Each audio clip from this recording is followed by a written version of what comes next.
आज हम लोग रिफ्लेक्शन ऑफ लाइट पढ़ा जाएगा।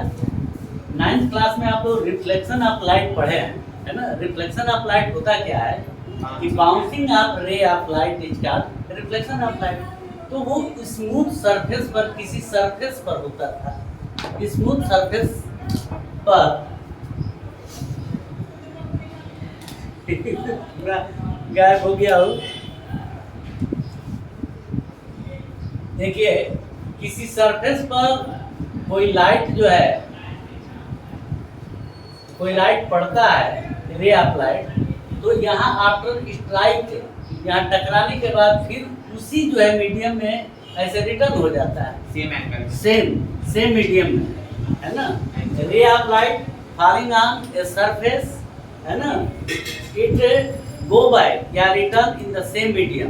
This phenomenon is called reflection of light. But refraction जो होगा, रिफ्रैक्शन में जो है मीडियम होगा।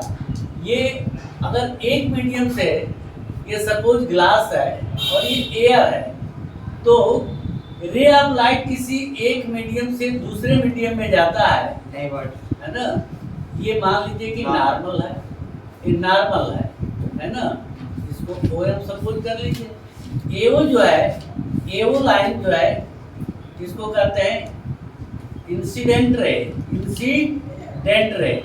Incident ray. ये नॉर्मल है। ये जब जाता है एयर टू ग्लास जाएगा तो अपने पाथ से डेविएट कर जाएगा, है ना।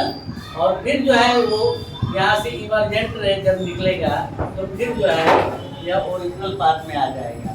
इसको कहते हैं, इसको क्या कहेंगे, रिफ्रैक्टेड रे, रिफ्रैक्टेड रे। और यहाँ पर ये जो है फिर एयर में आया तो इसको हम क्या कहेंगे, इमर्जेंट रे।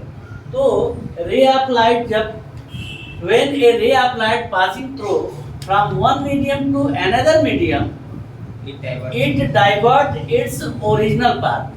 This phenomenon is called refraction of light. Refraction of light में दो केस होते हैं। जब हमारा when a ray of light passing from rare medium to denser medium, rare and denser, rare medium, air जो है रेयर मीडियम है और ग्लास जो है डेंसर मीडियम है।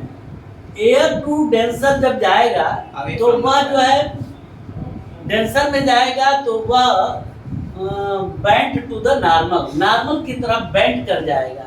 आप सपोज मान लीजिए कि डिवाइडर है रोड पर और डिवाइडर एज ए नॉर्मल है।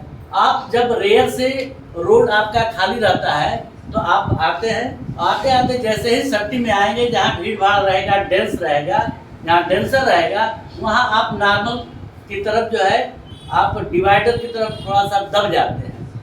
और फिर जो है आपको जब रेयर मिलता है, जब थोड़ा भीड़ कम होता है तो आप फिर जो है अपने पाथ से जाने लगते हैं।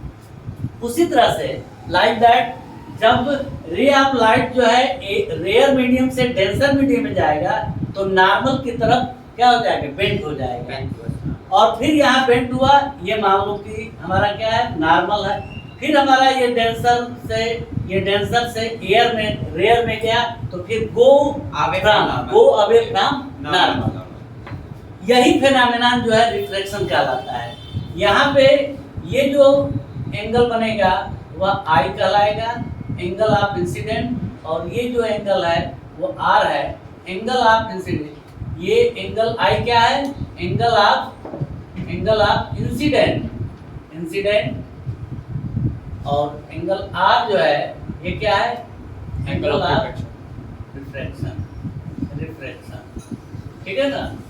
अब ये जो लाइन है इंसिडेंट रे, वह इसको जाना चाहिए सीधे ऐसे जाना चाहिए, ठीक है ना, ऐसे जाना चाहिए।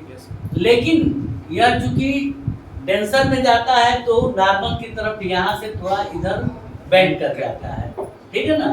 तो जब हम इससे यहाँ एक परपेंडिकुलर लाइन ये ड्रा करेंगे तो ये जो डिस्टेंस होगा इसको क्या करते हैं, एंगल ऑफ डेविएशन। सॉरी, ये जो एंगल होता है वह एंगल ऑफ डेविएशन कहलाता है, थीटा मान लो। जब थीटा क्या है, angle of deviation, angle of deviation, deviation. और इसको कहते हैं, ये डी मान लो, ये जो डिस्टेंस है जो पैरेलल हो जा रहा लाइन, इसको कहते हैं डी क्या है, what is D? Distance of deviation, distance of deviation, deviation. तो रिफ्लेक्शन समझ गए?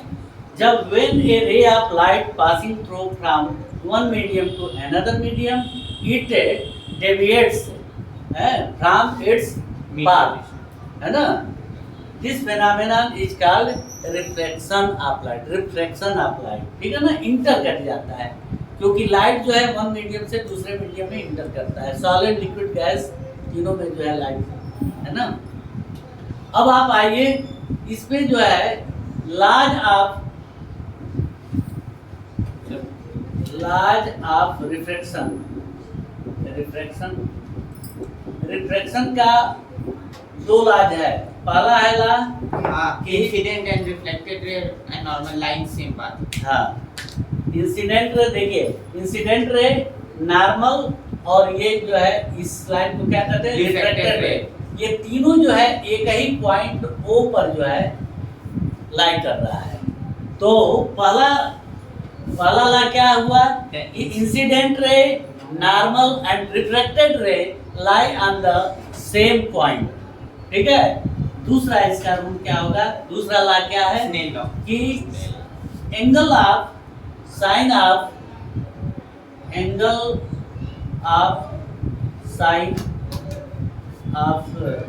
Incident angle of incident, sorry, sine of angle of incident, क्या आप कहेंगे, साइन ऑफ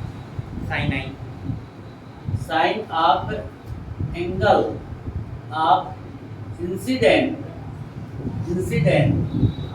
टू द, माने रेशियो, आप इसको ऐसे कह सकते हैं कि n equal sine I upon sine R. इसका मतलब आप समझिए, इसका मतलब क्या है कि sine of angle of incident, the ratio of sine of angle of incident to the sine of angle of reflection is called refractive index.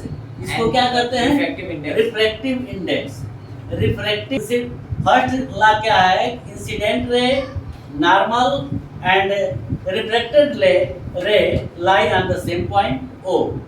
Second क्या है कि sine I upon sine R equal n। It means, इसका मतलब ये हुआ कि जो ratio है साइन आई का angle of incident, sine of the angle of incident to the sine of angle of reflection is always constant.